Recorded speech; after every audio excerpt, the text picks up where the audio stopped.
Me chamo Naomi. Na festa de noivado da minha prima Arya, ela ergueu a taça, olhou diretamente para mim e disse: espero nunca acabar como ela, sozinha com um filho. A sala explodiu em risadas. Não risadas educadas, mas gargalhadas sinceras, como se ela tivesse dito a coisa mais engraçada da noite. Meu tio Michael bateu na mesa e acrescentou: homem não quer mercadoria usada. É assim que as coisas são. Até minha própria mãe soltou uma risadinha enquanto pegava a garrafa de vinho. Eu fiquei ali paralisada, meu rosto quente, o coração acelerado, tentando agir como se não me importasse. Mas então, algo inesperado aconteceu. Bruno, o noivo de Arya, se levantou. Ele não sorriu. Não disse nada a princípio. Apenas caminhou lentamente pela sala em minha direção. As risadas cessaram. Cadeiras pararam de se arrastar. Garfos ficaram suspensos no ar. Cada pessoa se virou para olhar. E então Bruno disse: acho que eles deveriam saber de uma coisa. A sala ficou em completo silêncio. Recebi o convite um mês antes do jantar. Cartão off-white, letras douradas, perfeitamente exagerado. Junte-se a nós para celebrar o noivado de Arya Carter e Bruno Flores. Fiquei olhando para ele por um longo tempo antes de colocá-lo ao lado de uma pilha de contas não pagas.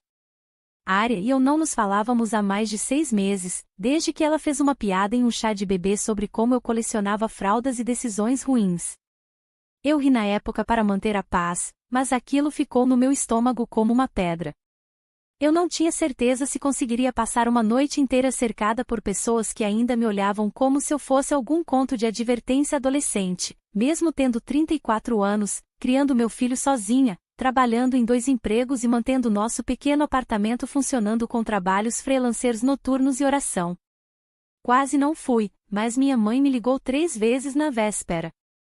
Nora, apenas sorria, coma um pouco, mostre seu rosto. É só uma noite. Ela não disse em voz alta, mas eu sabia o que ela queria dizer: não cause problemas, não deixe ninguém desconfortável, misture-se. Então, encontrei o vestido mais bonito que eu tinha, que tinha 2 anos e mal fechava. Peguei sapatos emprestados da minha vizinha. Quando chegamos, já podia sentir a tensão escondida atrás dos arranjos florais e dos abraços falsos. O restaurante era sofisticado, sala privativa, iluminação baixa e música suave, vinhos caros enfileirados como troféus. Todos vestiam elegância como armadura. Arya flutuou pela sala em um vestido de seda justo e perfume em excesso. Ela me beijou na bochecha como se eu fosse sua tia distante.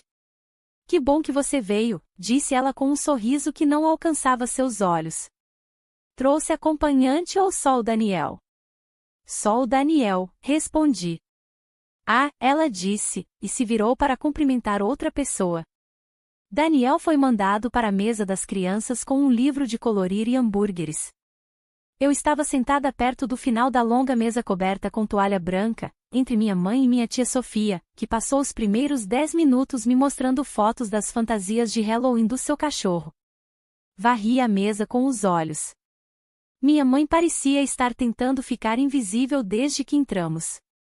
Do outro lado da sala, Bruno estava parado em silêncio perto do bar, conversando com seu irmão mais novo. Notei como ele ficava verificando o celular, como seu sorriso parecia forçado.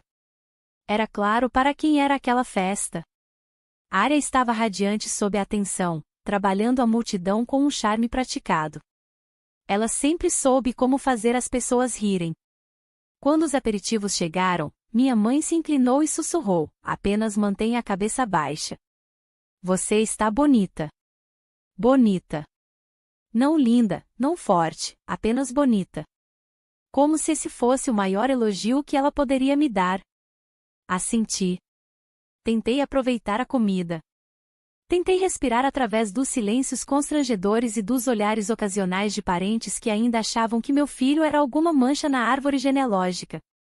Fiz conversas triviais, ri quando esperado, mas por dentro eu estava aprendendo a respiração. Eu não esperava gentileza, não realmente, mas também não esperava o que aconteceu a seguir. Quando o prato principal foi retirado e os copos foram reabastecidos, Arya se levantou. Ela ergueu sua taça de champanhe e bateu o garfo no vidro. Esperou que todos se calassem. Pensei que seria um brinde típico, amor, gratidão, algumas piadas sem graça sobre o planejamento do casamento. Eu não estava preparada para o que ela realmente disse. Eu não estava preparada para como a sala riria e definitivamente não estava preparada para o que Bruno faria em seguida. Arya bateu na taça com um garfo e sorriu como se estivesse no palco. Ela esperou até que a sala se calasse, todos os olhos fixos nela, absorvendo a atenção como se a alimentasse. Bruno estava sentado ao lado dela, em silêncio, as mãos juntas. Observei seus olhos se voltarem para mim por um breve segundo e depois voltarem para a mesa. Ele parecia cansado. Arya ergueu a taça. Obrigada a todos por estarem aqui esta noite. Não acredito que vou me casar com alguém como Bruno. Ele é paciente, inteligente e, o mais importante, me atura. Risadas ecoaram pela sala. Sua voz era suave, polida, confiante. Na verdade, só espero que nosso casamento dure. Eu odiaria acabar como algumas pessoas.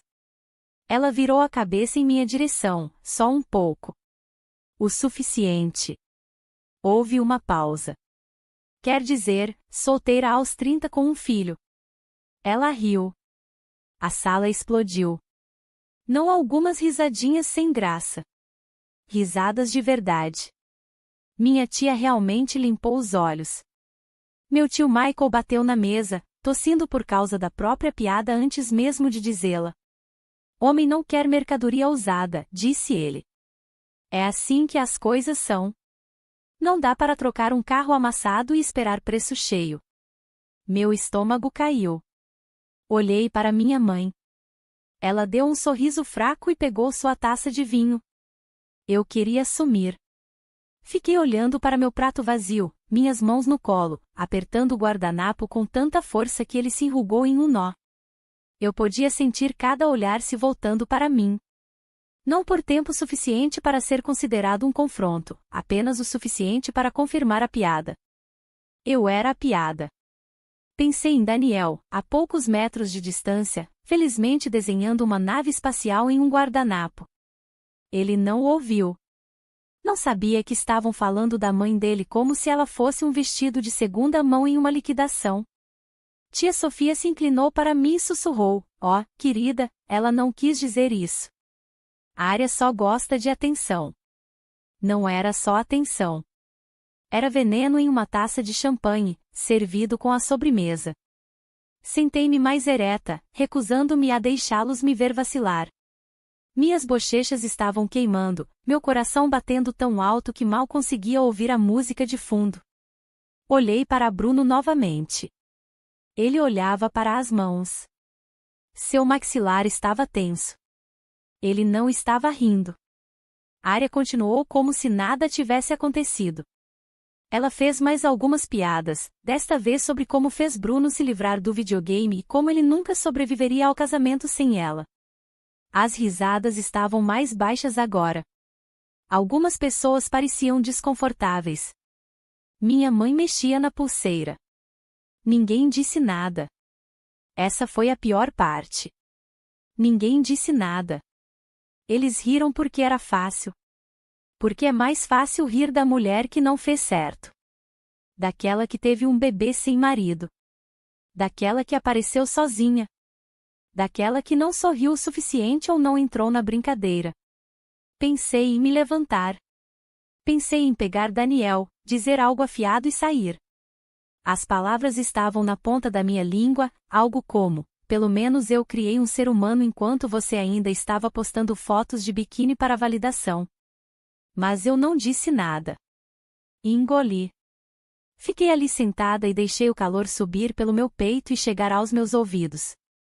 Respirei fundo e me lembrei de que estava ali por uma noite, que iria para casa, colocaria Daniel na cama e não daria outro pensamento a nenhuma daquelas pessoas. Então Bruno se levantou. Ele não disse nada a princípio. Apenas empurrou a cadeira para trás e caminhou ao redor da mesa. Todos pararam. Arya piscou. Michael pegou a taça. Minha mãe olhou para o colo. Bruno caminhou até onde eu estava sentada. O som na sala se achatou, como se todo o oxigênio tivesse sido sugado. Ele olhou para mim, depois olhou para a mesa cheia de pessoas, a família com quem ele estava prestes a se casar. E então ele falou: "Acho que eles deveriam saber de uma coisa", disse ele. Ninguém se moveu. Ninguém riu. Naquele momento, tudo mudou. As palavras de Bruno atingiram o ar como uma pedra caindo em água parada. Acho que eles deveriam saber de uma coisa. A sala não apenas ficou em silêncio. Ela parou. Cada tilintar de talher, cada risadinha nervosa, cada movimento congelou. Minha primária piscou, confusa, sem saber se aquilo fazia parte de algum brinde surpresa que ela não havia aprovado. Meu tio Michael abaixou a taça. Minha mãe se virou levemente na cadeira, finalmente olhando para mim em vez de através de mim. Eu não conseguia respirar. Bruno estava parado diretamente ao meu lado agora, não atrás de mim, não no meio da mesa, bem ao meu lado.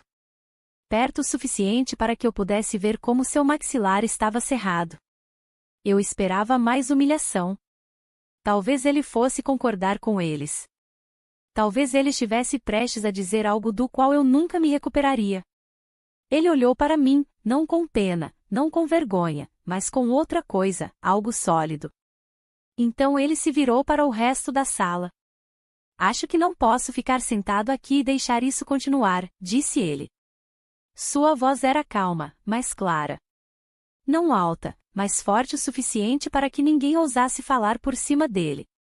"Arya", ele disse, olhando para ela agora, "isso não foi só uma piada. Foi cruel."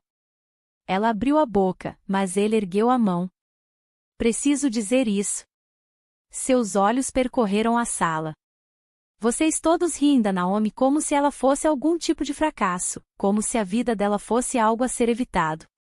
Mas o que vocês não sabem, o que se recusam a ver, é que ela é a pessoa mais forte nesta sala."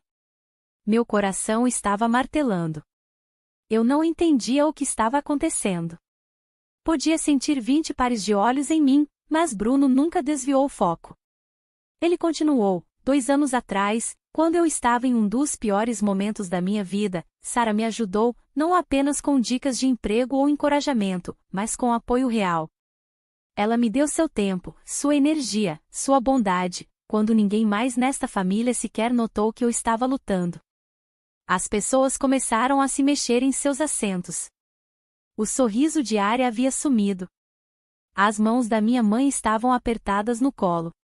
Quando fui demitido do meu emprego de tecnologia, entrei em depressão. Comecei a beber demais. Arya me disse para superar. O pai dela me disse para parar de ser fraco, mas Nora me procurava toda semana. Ela me ajudou a limpar meu currículo. Ela me colocou em contato com alguém com quem costumava trabalhar. Ela até cuidou da minha sobrinha quando minha irmã fez uma cirurgia, só para que eu pudesse ir às entrevistas de emprego. Ela nunca pediu nada. Não esperava reconhecimento. Ela apenas apareceu. Ele se virou para mim novamente. "Você não me conhecia bem, mas viu que eu estava me afogando e me puxou para fora." Senti minha garganta fechar. Não de vergonha desta vez, mas de incredulidade. Bruno voltou-se para a mesa. "Então, quando vocês riem dela, quando a reduzem a algum estereótipo, quando agem como se ela estivesse quebrada ou usada ou qualquer coisa repugnante que Michael acabou de dizer, vocês não estão insultando alguma figura abstrata. Vocês estão insultando a pessoa que me ajudou a me reerguer. Vocês estão insultando o tipo de mulher que eu gostaria que mais pessoas pudessem ser." Arya se levantou. "O que você está fazendo?" "Estou sendo honesto", disse Bruno. "Aguentei muitos sorrisos falsos e elogios superficiais esta noite, mas não vou ficar sentado aqui e ver você derrubar alguém bom só para se sentir melhor." O rosto de Arya estava duro. "Você está tentando me envergonhar?" "Não", disse Bruno, "você fez isso sozinha." Algumas pessoas olharam para seus pratos. O rosto do meu tio estava vermelho. Minha mãe parecia querer desaparecer. Ninguém se moveu. Ninguém disse uma palavra. Bruno olhou para mim novamente. Você não merecia isso. Nada disso. Eu queria dizer algo. Obrigada. Ou talvez estou bem. Mas eu não consegui. Apenas assenti. Isso foi tudo que consegui fazer. Em uma sala cheia de pessoas que alegavam me amar, Bruno foi o primeiro a realmente me defender. Não a portas fechadas, não mais tarde por mensagem de texto. Ali, quando importava. O ar havia mudado. A história havia mudado e, pela primeira vez em muito tempo, eu não estava me encolhendo na minha cadeira.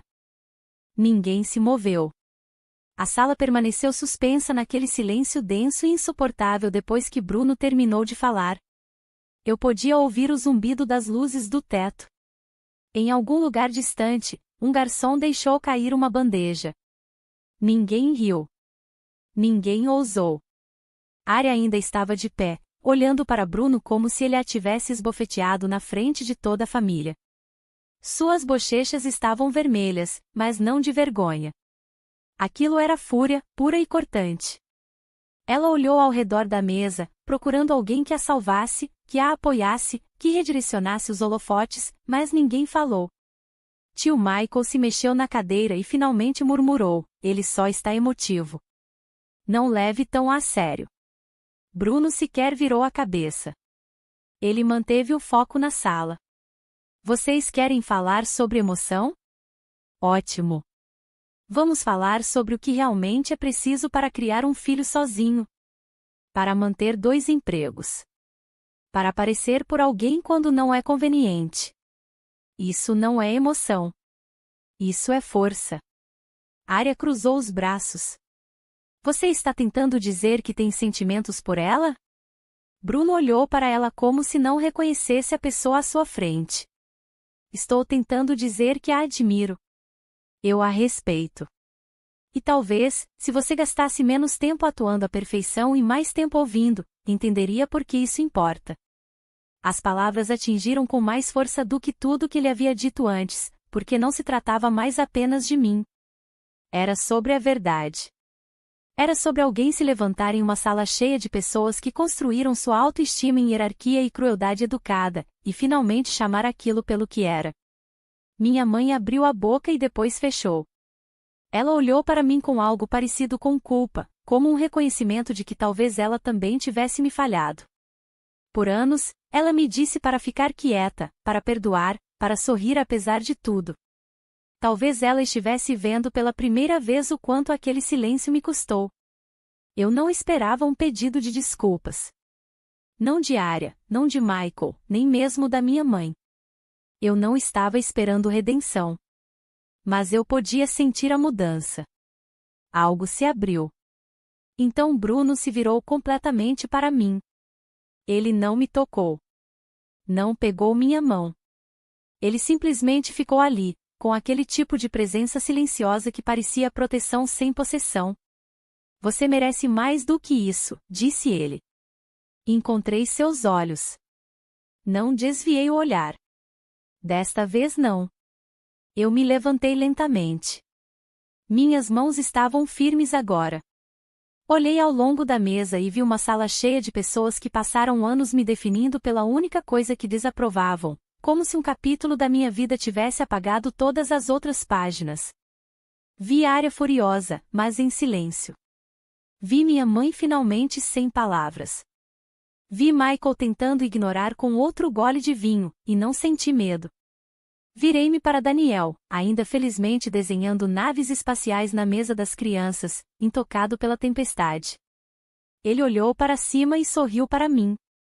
Sorri de volta. Acho que vamos indo, disse eu, sem me dirigir a ninguém em particular. Eu não estava pedindo permissão.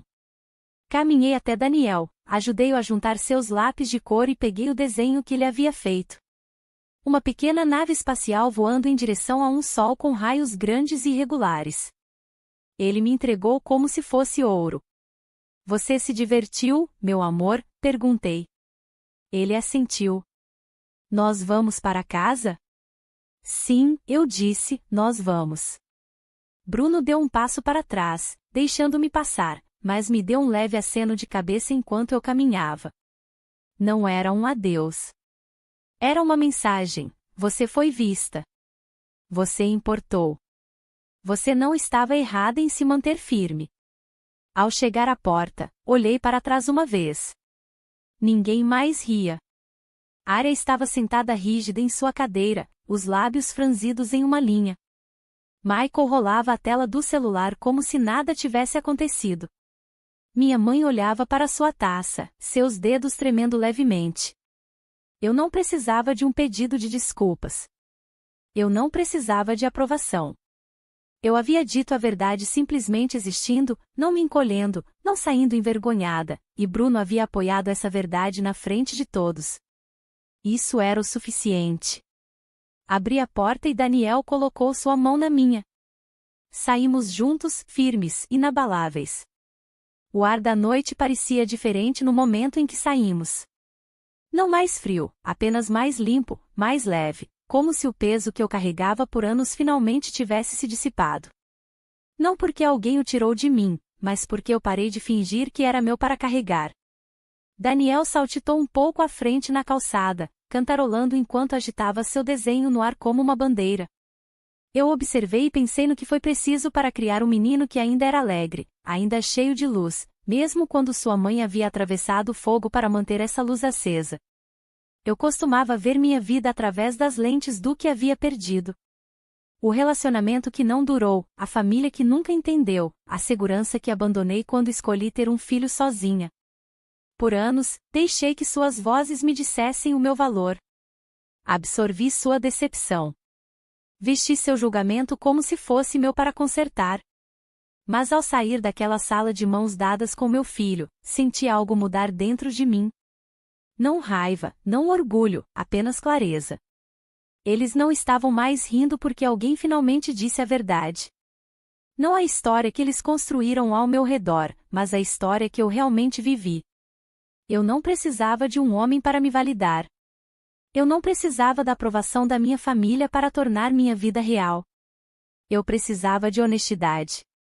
Eu precisava que alguém dissesse em voz alta que eu era mais do que a pior versão de suas suposições.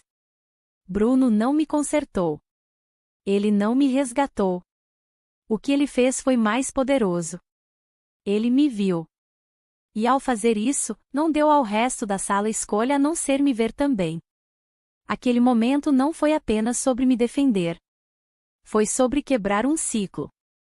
O tipo que diz às mulheres que elas só são valiosas se vierem com a embalagem certa.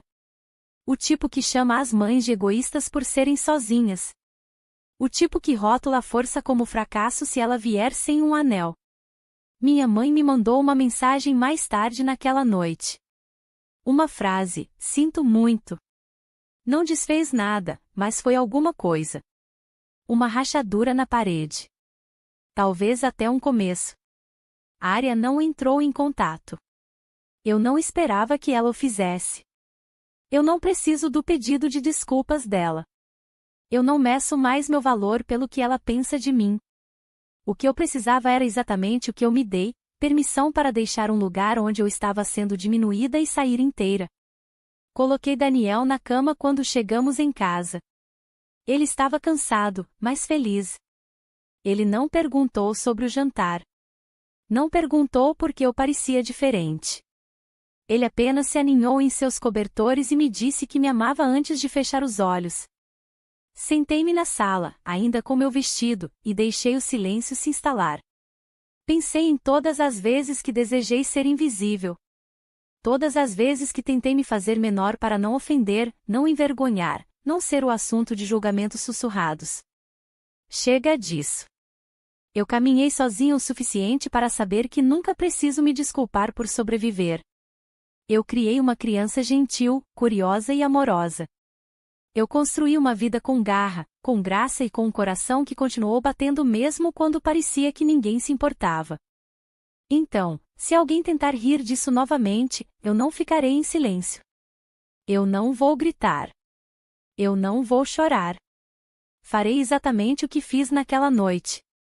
Eu me levantarei. Eu olharei nos olhos deles.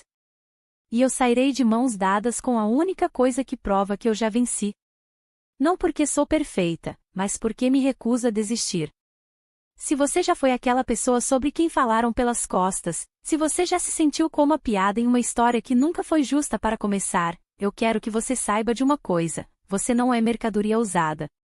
Você não está danificado. Você não está atrasado demais. Você é suficiente agora, exatamente como você é. E você merece ser visto. Muitos de nós passamos anos nos encolhendo para caber em salas onde nunca deveríamos permanecer. Mas a cura começa no momento em que você para de se desculpar pela sua verdade. Se esta história te fez sentir algo, se te lembrou da sua própria força, do seu valor ou de um momento em que você se defendeu, eu espero que você carregue isso com você. Você tem permissão para ocupar espaço. Você tem permissão para sair. Você tem permissão para recomeçar. E se ninguém te disse isso hoje, você está indo melhor do que pensa. O que você achou da história de Naomi? Já passou por algo parecido? Nos conte aqui nos comentários, vamos adorar ler. Se você gostou dessa história, por favor curta e compartilhe para que mais pessoas possam se emocionar, e se inscreva no canal para mais histórias inspiradoras.